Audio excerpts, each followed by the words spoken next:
Hello student and welcome to the lecture on composition. Now after this lecture, we will be able to learn the following objectives.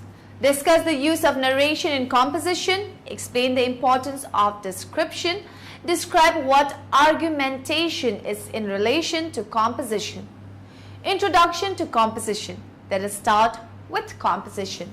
The process of putting words and sentences together in a conventional way, also the action of putting things together, formation or construction is called as composition writing. Now we shall talk about it at length. Structuring the composition. Composition are structured much like individual paragraphs. They are clear introductory and concluding elements. Composition paragraphs. Like individual paragraphs, composition paragraphs should be organized in the same way to support the main idea of a larger piece of writing. Extending your ideas. For the conclusion to make a lasting effect, the final thoughts should extend from the points discussed in your writing. Concluding statements. Unlike an individual paragraph, the clinching statement of a composition should either restate the main idea of the paragraph or connect the paragraph main idea with the composition thesis or restate main idea of paragraph and transitions into the next paragraph idea or all of them. Okay, so there's lots of different types of writing in college, but how do you know when to write one way and when to write another? Well, you know by the assignment you're given and the class you're in. You're going to be taking all sorts of classes while you're in college, like anthropology, psychology, chemistry, or business. If you take a business class, you might have to write a case report in business management. You'd use financial data and other info from real and hypothetical businesses as the basis for recommendations about improving their successes. You may also be asked to summarize professional articles or to argue a position on some controversial issue in many classes you take. But no matter what kind of writing you are asked to do, you will be composing. So is that why it's called composition? Yep, and the types of writing we've just reviewed are just a few of the many kinds of writing you'll have to use during those mind-bending college years. Now, remember when we said that writing is all about making sense of your experience? Yeah. What's your point? Well, that's what you're doing when you're composing a piece of writing. You're making sense of your experience, your thoughts, and your research. It's the same thing every time you tackle a different subject. You're figuring out what you think about the different concepts and issues for a subject based on the things you've thought about, felt, and read, as well as the places you've lived, jobs you've had, and other past life experiences. There are four categories of composition: narration, description, exposition, and argumentation. Narration. Narration refers to assimilating information and retelling it. There are certain variations in the narrative form. Narrative essay. Narrative essay tells about a story or incident through an essay. My name is Taco Libre. My name is Peloncito. We are going to learn how to write a narrative essay. What's a narrative essay and why do I need to learn this? How do you not know what a narrative essay is? Everyone knows what that is. Well, it's a long story. It began when I was in the second grade. I decided then I didn't need school and I wanted to see the world. So I walked to the end of the driveway. I knew I could travel further than that. So I went to the stop sign down the block.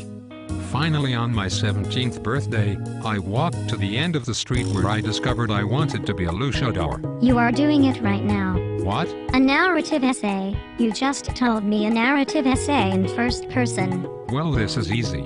Yes, there's more to it though, like sensory language and imagery. Oh great, what is that stuff? Well, imagery is like saying, I stood as tall as the trees. Oh, and sensory language. It sounds scary. It gives me the chills. Well, you just gave me two examples of sensory language. Sounds scary. That's your hearing sense. And you said, it gives you the chills. Well, that's the feeling sense. Oh, so sensory language is talking about my five senses in my writing. Yep, but we need to keep it shorter. Your story was boring. Boring? My fans don't think I am boring. Well, they never heard you talk before. Fine, then what do I need to do to make them like my story? Start out with the first paragraph with details about the setting. What does setting mean? Well, setting would be the place of the story. Like our setting here, it's a wrestling arena. Ah, then what? Well then, use transitional phrases like therefore, however, before, after, while, during. Too much. This is too much. That's why I am the champion here, and you will always come in second place. Well then, I will show you. I will write the best narrative essay and we will see if the fans like me more. Poetry. Narrative poetry tells stories about societies and heroic deeds. Many of them are very long, some like ballads and epic poems. About 3 famous pirates who sailed together on this very sea. Dude, this is a pond. Blackbeard and Bluebeard and Redbeard, they say, hijacked a ship and went sailing away. Seaward they scudded and skipped on the breeze, but couldn't find treasure to plunder and seize. And a pirate without treasure is like a monkey without a spatula. What? So Bluebeard said, since we've nothing to do, why don't we paint our new pirate ship blue? Blue for the poop deck, blue for the sails, blue for the rudder, the riggings and rails. And he sang, yo ho ho, let's paint the ship blue. No other colors as trusty and true. Sure as I sail by the northern star, blue's the most beautiful color. Arr! Redbeard spoke up, saying, aye, but instead, wouldn't she rather we painted her red? Red for the cannons and the sody pop kegs. Red for our eye patches, parrots and pegs. Heck like. And he sang, yo ho ho, nothing's quite like red. It's fearsome and fiery and fills men with dread. Sure as I sail by the northern star, red's the most radiant color.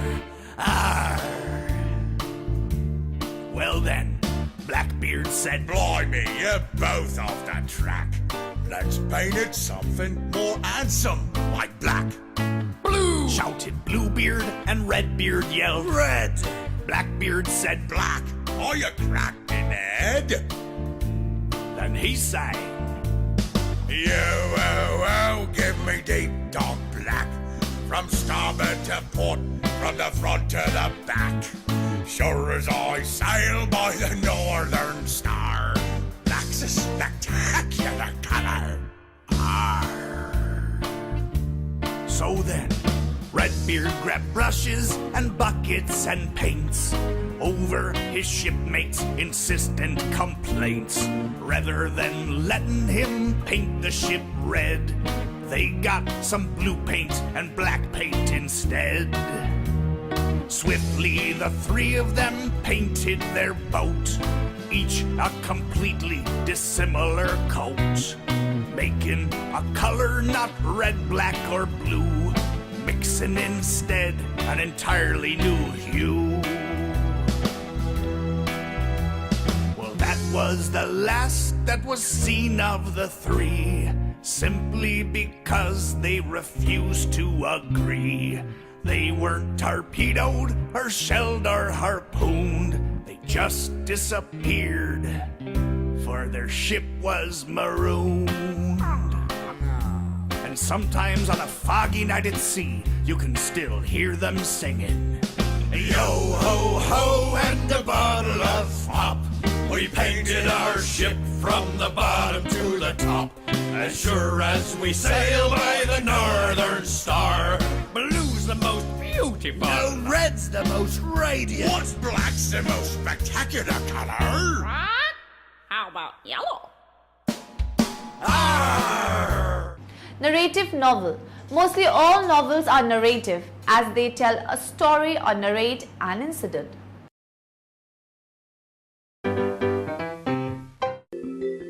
Kalu, the Thirsty Crow.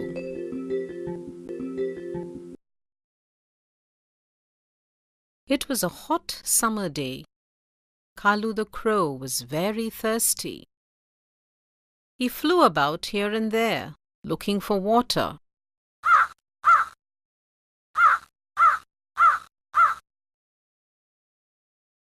He saw a pot with water.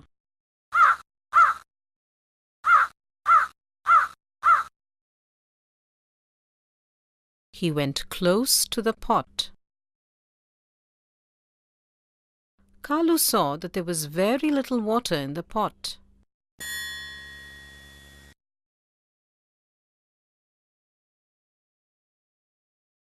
Kalu could not reach the water. What do I do? I am very thirsty. How do I drink the water?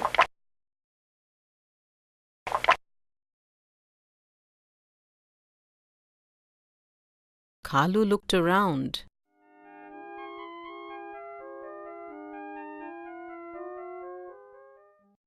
He saw some pebbles. He had an idea.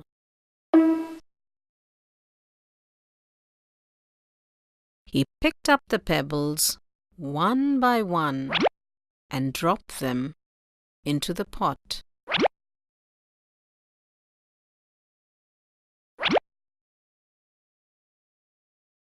As Kalu dropped the pebbles into the pot, the water came up.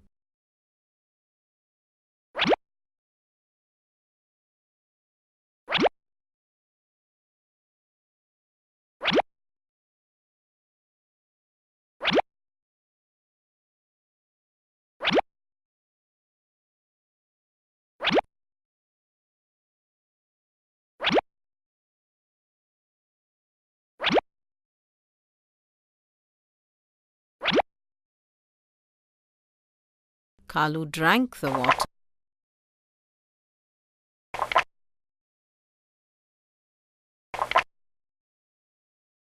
He flew away happily.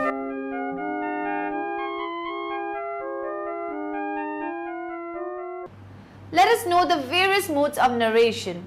First person narrative. The first person narrative is in effect when the narrator is placed directly in the story and refers to himself as I.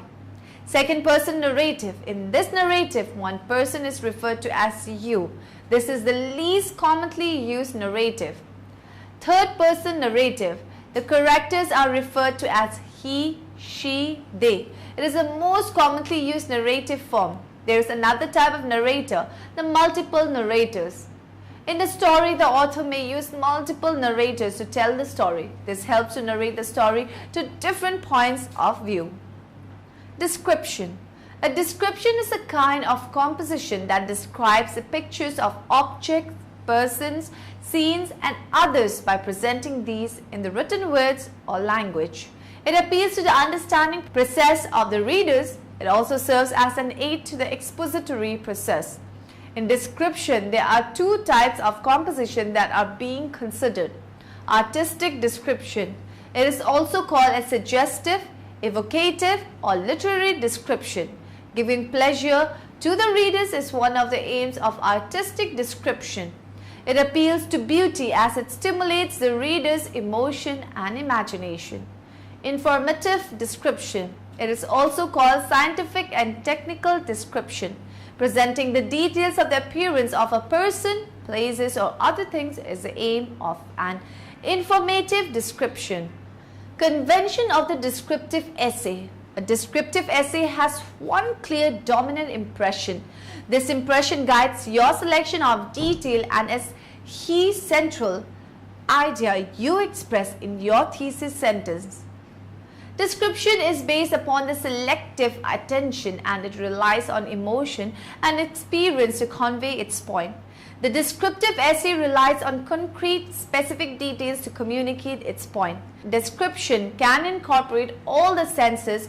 Let us learn some strategies for developing the descriptive essay. Be subtle. Write small details first and let those accumulate in the reader's mind so that they come to see the dominant impression eventually. Be consistent.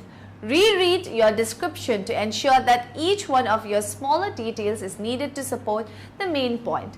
Be systematic. Move your reader in space and time in an orderly, chronological fashion. Be aware of change. Use change as the controlling idea in your selection of images and details. Be emotional. Use your emotional response to your topic to guide your selection of details. Choose an emotion to be a dominant theme in your description. Organize and select details around that dominant emotion. Exposition. Exposition is a statement or a rhetorical discourse intended to give information about or an explanation of difficult material, the part of a play that provides the background information needed to understand the characters and the action, and a setting forth of meaning or the intent can also be called exposition. Exposition can be conveyed through dialogues, through a character's thoughts, background details, through in-universe media such as newspaper clippings, trial reports and letters, or through a narrator telling a backstory, or by establishing scenes where character is followed.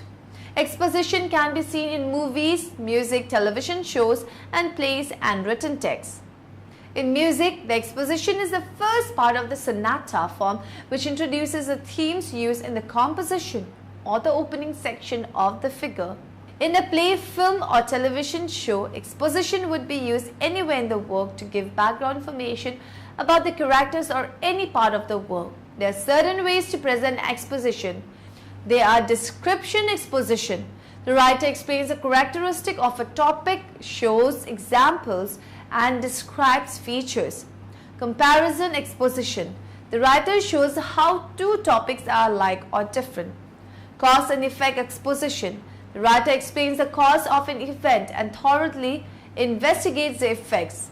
Problem and solution exposition. The author sets forth a problem and then explains possible solution to it. Sequence exposition. The writer shows events in either chronological or numbered order. Argumentation.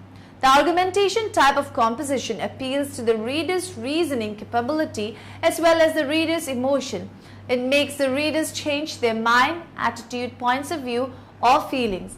In here, the writer tries to persuade the readers by giving an argument that will challenge their reasons with regard to their opinion and thoughts regarding a certain things or idea. Reaching an argument-based writing. Writing is addressed to an audience. Audiences often take an active role in creating the meaning of a given text, and thus purposeful writing must attempt to work with and against the activity of the audience in order to accomplish its goals. Discourse is useful one way or the other. It is useful for the writers to articulate their purposes and to learn how to make choices to fulfill them. Writing arises out of situation. It does not come into being for no reason. Sometimes the exigency is completely external, and sometimes the writer needs to argue it into place. Writers need to make their main point clear to the reader. The main point may be complex or nuanced, but it should not be mysterious. Writers are expected to present evidence for their arguments, not just statements of belief. The evidence can be authority, personal experiences, narrative accounts, anthemes, examples, etc. Writers can learn how to develop arguments systematically, and the ability to do this will improve writing ability. Style is neither mere ornament nor mere correctness. Therefore, it should be used in conjunction with developing arguments. Summary. Now in the end, let us summarize what we have learned in this lecture. The process of putting words and sentences together in a conventional way, also the action of putting things together, formation or construction, is called as composition writing. There are four categories of composition: narration, description, exposition, and argumentation. Narration refers to assimilating information and retailing it. The modes of narration are first person, second person, third person, and multiple person. A description is a kind of composition that describes the pictures of objects, person, scenes, and others by presenting these in the written words or language. Exposition is a statement or a rhetorical discourse intended to give information about or explanation of difficult material. The argumentation type of composition appeals to the reader's reasoning capability as well as to the reader's emotion. It makes the readers change their mind, attitude, points of view or feelings.